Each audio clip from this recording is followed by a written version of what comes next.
Olá, igreja amada, bendita, abençoada no Senhor. Estamos aqui de volta para falarmos sobre o tema desta semana. O tema do mês é arrependimento e o tema desta semana nos desafia quanto à permanência.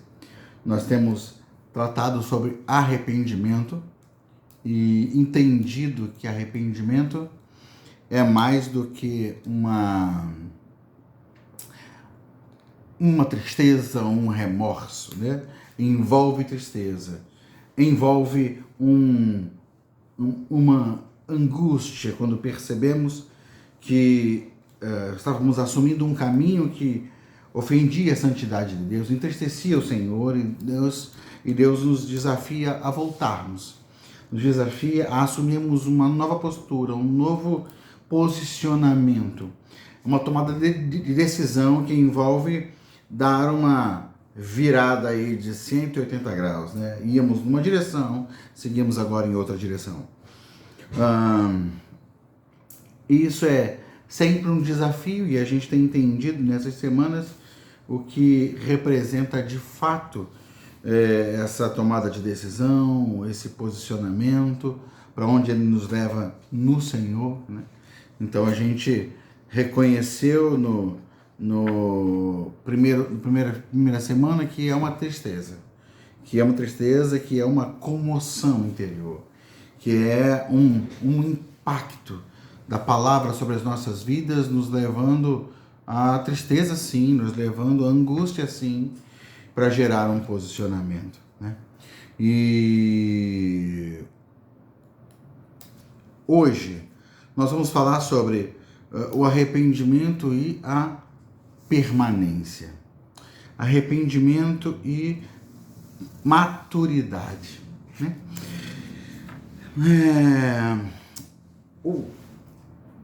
Eu poderia começar essa palavra assim, perguntando para você: você já pensou em desistir?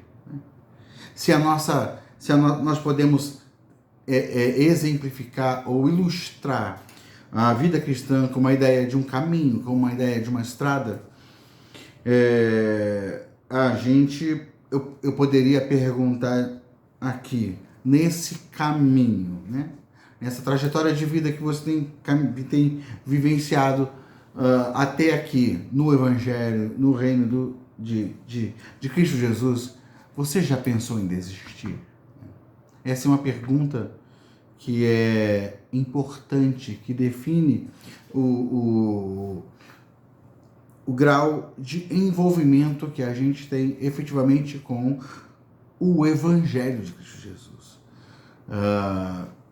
O quanto o Evangelho tocou em nossas vidas, transformou as nossas vidas e reformulou nossas vidas, nossos corações e nossa mentalidade. Isso é fundamental para que a gente esteja firme, seja inabalável e siga crescendo. Esse é o motivador essencial, né? O quanto o Evangelho se tornou a minha vida, o quanto o Evangelho me marcou para a mudança de tal forma que eu não consigo ser qualquer outra coisa senão aquilo que eu sou em Deus. Isso é permanência, isso é um arrependimento que nos põe numa estrada de forma definitiva e permanente. Aquele arrependimento que nos colocou nessa estrada, ele vai precisar ser renovado, ele vai precisar ser compreendido ao longo do tempo, né? Na semana passada nós falamos sobre o arrependimento de Pedro, que diante do milagre que viu ali, realizado por Jesus, se prostrou diante de Jesus e quebrantado disse: olha, se afaste de mim, porque eu sou um pecador. Ele teve consciência do seu pecado, mas Cristo propôs uma estrada nova para ele. E quando ele se levanta e anda por essa estrada, o nome disso é arrependimento. Ele deixou coisas para trás, mas a graça, a glória disso não está apenas no que ele deixou para trás, está no que ele abraçou, está no que ele adotou para a sua vida, né? a que ele se entregou. Ele se entregou ao propósito de seguir a Jesus. Isso marcou a vida dele. Então esse arrependimento inicial, ele te coloca nesse caminho, te coloca nessa estrada rumo ao crescimento no conhecimento de Deus. Mas Pedro passou por muitas etapas, por muitos momentos, por momentos de fracasso, inclusive. Jesus precisou restaurá-lo após a sua ressurreição. Mas quando o Espírito Santo é derramado sobre a igreja, Pedro se posiciona num lugar de entendimento, num lugar de clareza a respeito da sua fé, e que se torna, esse lugar de clareza torna ele inabalável. Por quê? Porque ele não consegue mais, a partir desse momento, desistir, retroceder, voltar atrás. Ele encontrou um lugar de firmeza. Os textos que são propostos para nós nessa semana, a gente tem feito estudos com poucos textos, mas com condições da gente mergulhar neles, né? Se aprofundar neles.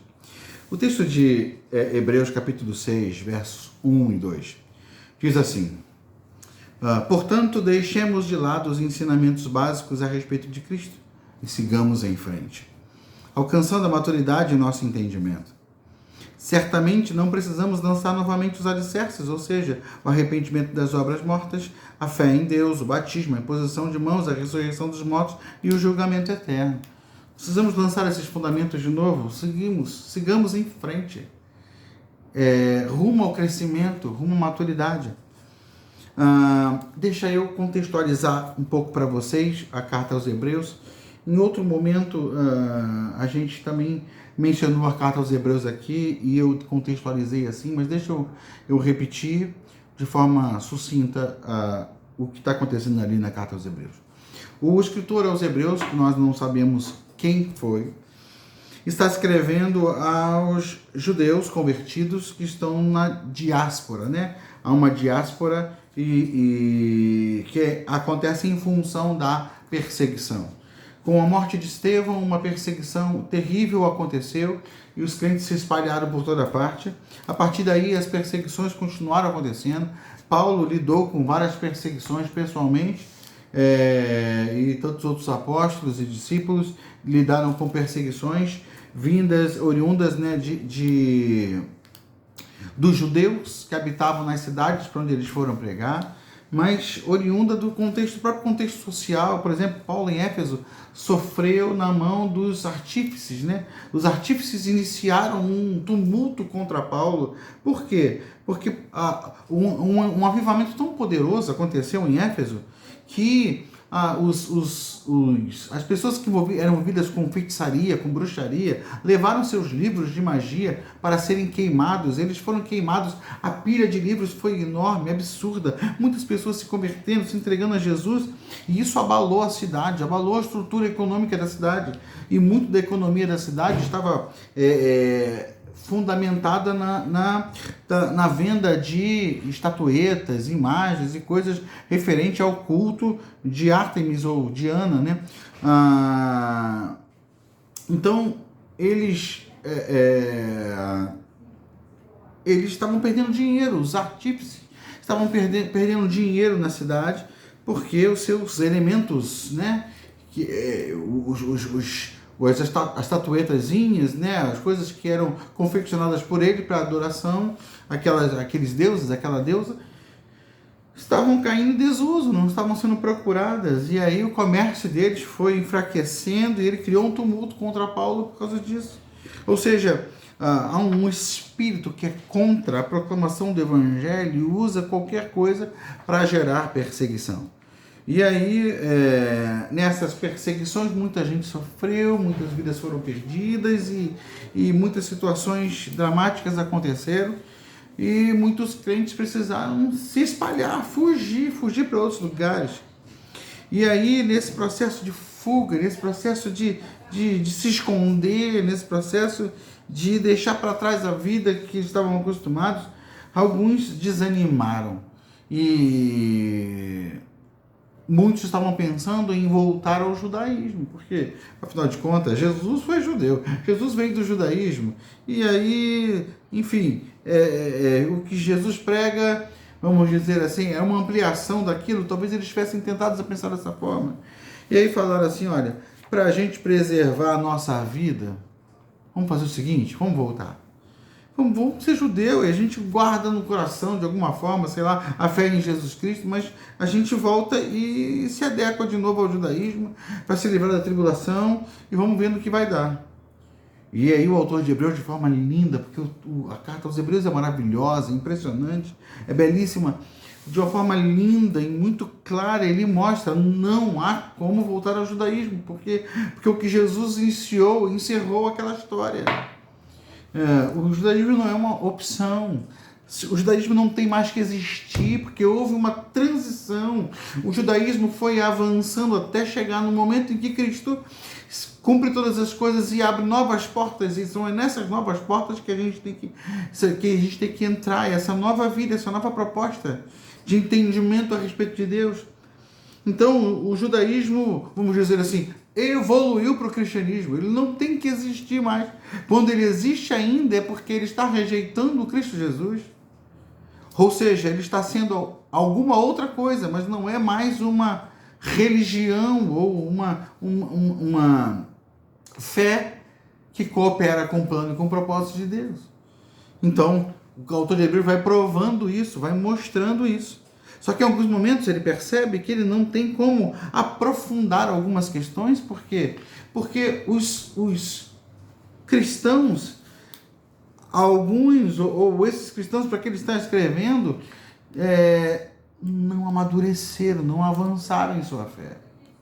Por isso, inclusive, eles estão pensando em voltar. Por isso, inclusive, eles não estão conseguindo perceber o que Jesus fez na história do judaísmo. E aí, nesse momento, o autor de Hebreus está dizendo, olha, deixemos de lado esses ensinamentos básicos a respeito de Cristo e sigamos em frente. Alcançando a maturidade em nosso entendimento, deixemos de lado essas coisas rudimentares, essas coisas básicas. Hoje nós falamos sobre arrependimento, mas arrependimento é alguma coisa ainda muitas vezes tão vaga para muitos de nós, ou tão distante em sua operação em nossas vidas, tão frágil em sua realidade em nossas vidas.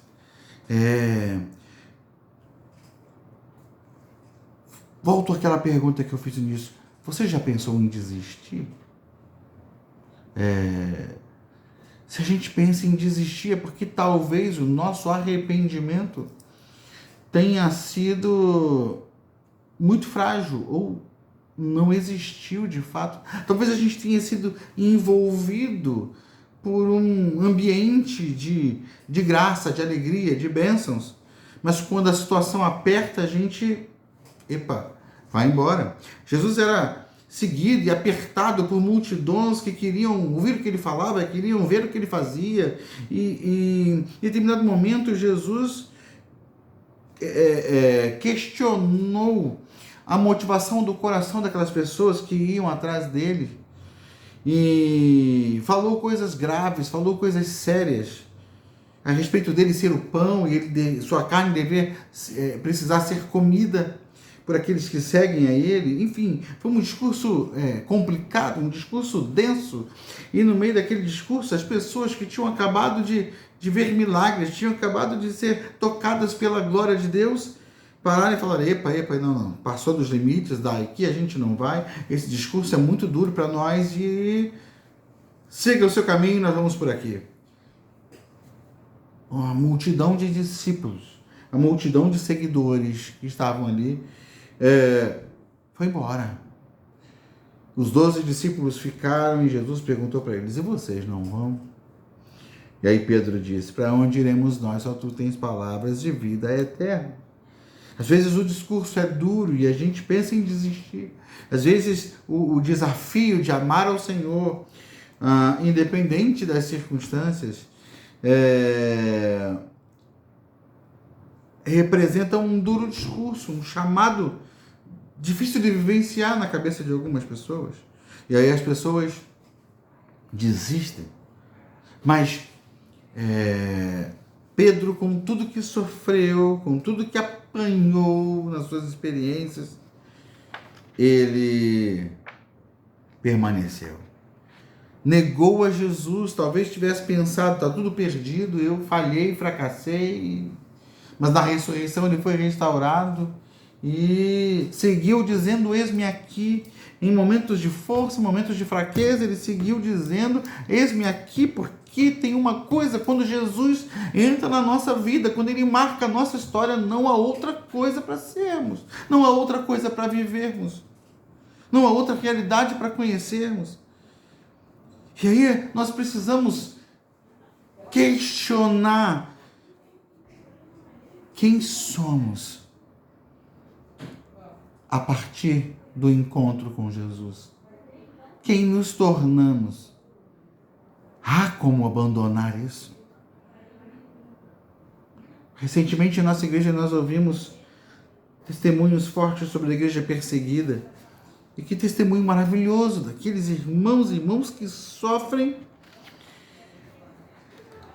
o inimaginável. Quem pode imaginar tamanho sofrimento sobre alguém?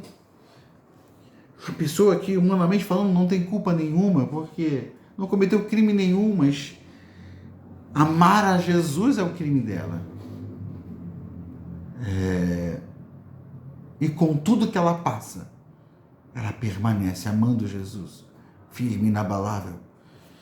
Isso representa um arrependimento real. Isso representa uma atitude de quem abandonou uma vida velha e assumiu uma vida totalmente nova. E dessa vida ele não abre mão, nunca mais. Então, o autor de Hebreus está dizendo, deixemos de lado esses ensinamentos básicos, essa coisa básica. Arrependimento é muito importante, mas é algo básico, é algo que nós já entendemos. Vamos partir para coisas mais profundas, vamos entrar em lugares mais intensos, vamos conhecer verdades mais que tem um poder de fundamentação maior em nossas vidas e em nossos corações. Esse texto ele se amplia para trás, porque eu comecei falando aqui sobre, nesse texto do capítulo 6, ele fala sobre arrependimento. Arrependimento das obras mortas. Arrependimento das obras mortas é uma expressão muito interessante. Obras mortas, muito provavelmente, está relacionado às obras vis que a gente fazia antes de conhecer Jesus. Antes de conhecer Jesus, nossos propósitos eram vis, eram frágeis, fracos. E conhecendo Jesus, nós abraçamos propósitos eternos. E o apóstolo Paulo, lá aos Efésios, capítulo 4, verso 17, ele fala assim, não façam como os gentios, não sejam como eles, não sejam como os ímpios, porque o pensamento deles é fútil. Ou seja, Paulo está dizendo que o pensamento daqueles que não conhecem Jesus é fútil. É Paulo quem diz, e tem esse arrependimento de obras mortas, obras feitas enquanto nós estávamos mortos em pecados e delitos, obras feitas enquanto a gente investia na própria morte, seguindo para mais longe de Deus, seguindo para um lugar de maior independência de Deus. Mas o arrependimento nos conectou a Ele, nos fez entender nossa identidade nele. Então, deixemos de lado essas coisas rudimentares e sigamos em frente, alcançando a maturidade em nosso entendimento. Que eu complementei esse texto com um texto que vem logo antes desse, que está no final do capítulo 5. A gente leu o início do capítulo 6, no final do capítulo 5, no versículo, a partir do verso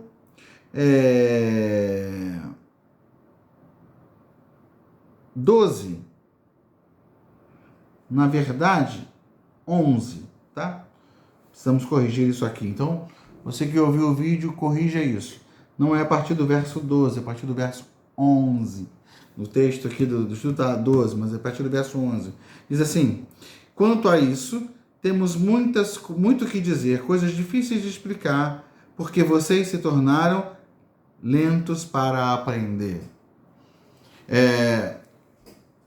Na verdade, do verso 12, a gente tem o que é importante para nós relacionado a esse texto. Mas essa frase do versículo 11 é importante ser considerada. Vocês se tornaram lentos para aprender. Então, o autor de Hebreus está falando sobre Cristo como sumo sacerdote e ele menciona várias coisas impressionantes e interessantes, e ele toca na questão do Melquisedeque, que a gente não vai abordar aqui agora, mas ele está falando de assuntos que podem ser muito elevados para quem não tem se envolvido com mergulhos profundos na doutrina cristã. Então, nessa hora ele fala assim: olha, a gente teria muita coisa para dizer a respeito disso, mas não tem como. Vocês se tornaram tardios para aprender. Que palavra forte. Vocês se tornaram lentos para aprender. E aí a gente quer levar vocês para um outro nível, mas vocês estão presos a uma mentalidade pequena, medíocre, limitada enfim. No versículo 12, então, ele diz: embora a esta altura já devessem ser mestres. A essa altura vocês já deviam estar prontos para proclamar com clareza e com profundidade o Evangelho de Cristo Jesus. Vocês já deveriam ser mestres. Embora a essa altura já devessem ser mestres, precisam de alguém que ensine a vocês novamente os princípios elementares da palavra de Deus. Vocês estão precisando de leite e não de alimento sólido. Quem se alimenta de leite ainda é criança e não tem experiência no ensino da justiça. Mas o alimento sólido é para os adultos, os quais, pelo exercício constante, tornaram-se aptos para discernir tanto bem quanto mal. Há um alimento sólido para os adultos. E quem são os adultos? Aqueles que, pelo exercício constante, se tornaram aptos. Pelo exercício constante. Então o autor de Hebreus está dizendo: olha, tinha muitas coisas para falar, mas vocês não vão alcançar. Vocês não vão alcançar, não vão entender, porque vocês se tornaram tardios, se tornaram lentos para aprender, lentos para crescer. A essa altura já deveriam ser mestres, mas ainda precisam estar voltando a questões rudimentares. E eu preciso dar leite para vocês em vez de alimento sólido. Então, no capítulo 6, versículo 1, ele fala: portanto, meus irmãos, deixemos esses ensinos básicos de lado. Vamos comer alguma coisa mais densa. Vamos nos alimentar de forma mais profunda de Deus e conhecê-lo mais intensamente. Porque o arrependimento também é isso. O arrependimento é a compreensão de que eu abracei uma nova vida, eu preciso conhecer essa nova vida, eu preciso mergulhar nela, eu preciso experimentar nela, senão eu posso ter a tentação de voltar atrás. E se eu algum dia voltar atrás, pode ser um indicador de que eu nunca andei para frente, de que eu nunca assumi de fato um lugar em Cristo Jesus. E aí, meu amigo? Você viveu na sua vida um arrependimento, uma girada de 180 graus, uma girada na direção oposta do que você costumava ser, fazer, viver? Você assumiu a sua fé em Cristo de fato? Você tem conhecido Cristo a cada dia e se aprofundado nele, e amadurecido nele? Ou você está sustentando uma vida frágil, uma fé fraca e facilmente abalada? Esse é o desafio para você nessa semana, é o desafio para o seu coração. Deixe Deus falar a você, deixe Deus tratar a você, que nossas células sejam um tempo de grande desafio no Senhor. Rumo ao novo tempo, querido. Rumo a um tempo de maturidade, rumo a um tempo de crescimento, rumo a um tempo de posicionamento. Coloque a tua vida nesse rumo, em nome de Jesus. Deus abençoe você, meu querido. Grande abraço.